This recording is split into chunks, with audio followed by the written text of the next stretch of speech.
తెలంగాణ బడ్జెట్లో బీసీల వాటా మాయామర్మం అనేటువంటి పై సమావేశాన్ని నిర్వహించడం జరిగింది. ముఖ్యంగా ఈ సమావేశం నిర్వహణకు ముఖ్యమైన ఉద్దేశం ఏంటంటే, తెలంగాణ రాష్ట్రం ఏర్పడిందే నీళ్లు, నిధులు, నియామకాలు.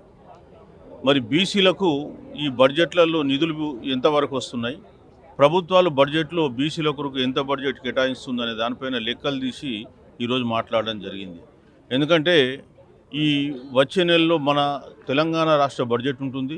అదేవిధంగా చాలా వరకు ఫిబ్రవరి, మార్చిలోనే బడ్జెట్ విడుదలలు కూడా జరుగుతున్నాయి.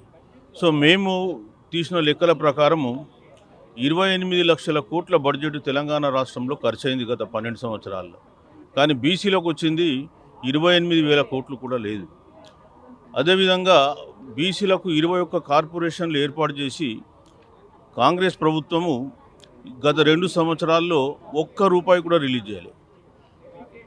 ముఖ్యంగా కామారెడ్డి డిక్లరేషన్లో బీసీలకు ప్రతి సంవత్సరం 20,000 కోట్లు, 5 సంవత్సరాల్లో 1,00,000 కోట్లు ఖర్చు పెడతామని చెప్పినటువంటి వాళ్ళు గత 2 సంవత్సరాల్లో 21 బీసీ కార్పొరేషన్లకు దాదాపు 2,800 కోట్లు కేటాయించి గత సంవత్సరం రూపాయి ఇవ్వలే, ఈ సంవత్సరం కూడా రూపాయి ఇప్పటి వరకు రిలీజ్ చేయలే. అంటే మీరు బీసీలకు డబ్బులు ఇవ్వమని చెప్పేసి ఏమన్నా నిర్ధారించుకున్నారా?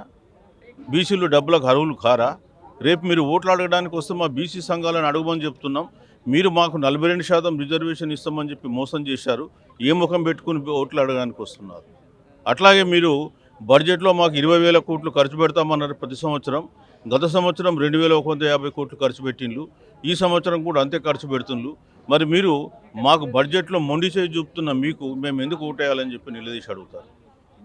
అదేవిధంగా మీరు పార్టీ పరంగా కూడా 42% ఇస్తామన్నారు. మరి ఇప్పుడు ఈ ఎన్నికల్లో ఏం జరగబోతుందో చూద్దాం. మున్సిపల్ ఎన్నికల్లో మేము చెప్పేది ఒకటే, ఏ పార్టీ కూడా బీసీలకు లబ్ధి చేకూర్చలే.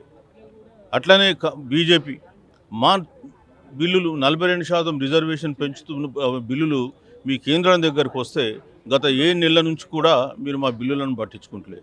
అడగకుండానే మీరు అగ్రవర్ణాలకు 10% రిజర్వేషన్, ఈడబ్ల్యూఎస్ రిజర్వేషన్ ఇచ్చిండ్రు. మరి అట్లాంటప్పుడు మీరు మా దగ్గరకు వస్తే మేము ఎందుకు మీకు ఓటేయాలని చెప్పి బీసీ సంఘాలు నిలదీయాలి, బీసీ ప్రజలు నిలదీయాలని చెప్పి పిలిపిస్తున్నాం. అట్లాగే బీఆర్ఎస్ కూడా వాళ్ళు అసలు రిజర్వేషన్ల మీద ఈ రోజు కూడా ఒక్క మాట కానీ ఒక్క స్టాండ్ కానీ తీసుకోలే. మరి మీ పాలనలోనే 34% రిజర్వేషన్లు ఈరోజు 18% గ్రామాల్లో పడిపోయింది. అందుకనే మీకు కూడా బీసీల ఓట్లు అడిగే నైతిక హక్కు లేదు. మున్సిపల్ ఎన్నికల్లో కానీ రాబోయే జడ్పీటీసీ, ఎంపీటీసీ ఎన్నికల్లో బీసీలు ఈ 3 పార్టీలకు బుద్ధి చెప్పండి.